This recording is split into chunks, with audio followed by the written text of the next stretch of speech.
আমার মূলত থেকে আশা আছে আমি হাইটা সৌদি আরব যাব এবং হজ করব।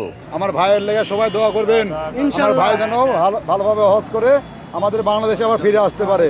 ইনি গরিব মানুষ, হয়তো টাকা পয়সার অভাবে যেতে পারেনি, পয়সা খরচ করে ইনি এরকম ভাবে পায়ে হেঁটে রওনা দেওয়ার একটু সাহস করেছে। এই বিষয় নিয়ে সবার কাছে আমি যে অনুরোধ জানিয়ে সবাই আলোচনাকে মাফ করে দিবেন বা দোয়া করবেন। আল্লাহ তাআলা যেন এর কাজটা সুষ্ঠুভাবে বার করার তৌফিক দান করে।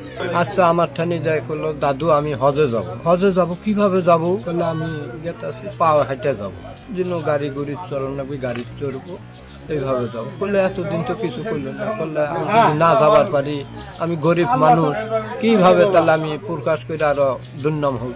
এই জন্য তো আমি দাদু হাইটে যাব, তুমি দোয়া করে।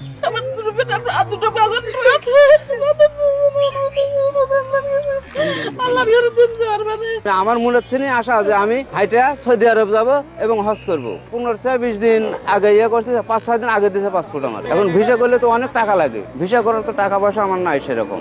একটা ভিসার মেয়াদ থাকে 3 মাস, তাহলে 6টা দেশ আমার পার দিয়ে গেল, একটা দেশ পার দিতেই এই 5টা ভিসার মেয়াদ আমার শেষ হয়ে যাবে। ওই ভিসা করার টাকাটা যদি থাকতো আমার, তাহলে পরে আমি হাইটা যেতাম না, তাহলে প্লেন দিয়ে যাওয়ার পারতাম। প্রতিদিন যদি 40 কিলো করে রাস্তা হাঁটি, তাহলে পরে আমার লাগছে 200 দিন, সেটি আমি আরো 20টা দিন বেশি ধরছি, 7.5 মাস ধরছি আমি। যেটি 7 মাস হয় সেটি ধরছি 7.5 মাস। 7.5 মাসের মধ্যে আমি সৌদি আরব যাব। আমি বাংলাদেশ পাড়ি দেবো 5 থেকে 6 দিনের মধ্যে।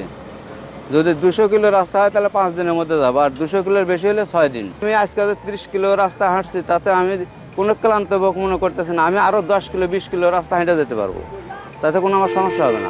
এই নাটোর জেলা, তারপরে রাজশাহী জেলা, তারপরে যশোর জেলার মধ্যে দিয়ে বেনাপুর বর্ডার পার হবো।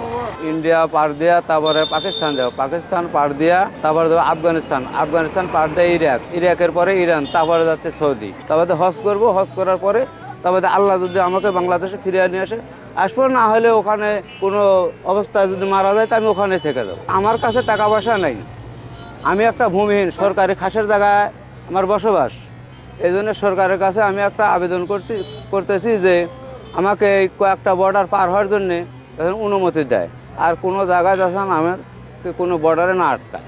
এই জন্য সরকারের কাছে আমি একটা আবেদন করছি। আপনারা সবাই আমার জন্য দোয়া করেন, আমি যেন সুস্থ অবস্থায় যাচ্ছেন সৌদি আরবে যেতে পারি, আর হজ করে যান আবার দেশে ফিরে আসতে পারি। আমার মূলত থেকে আশা আছে আমি হাইটা সৌদি আরব যাব এবং হজ করব।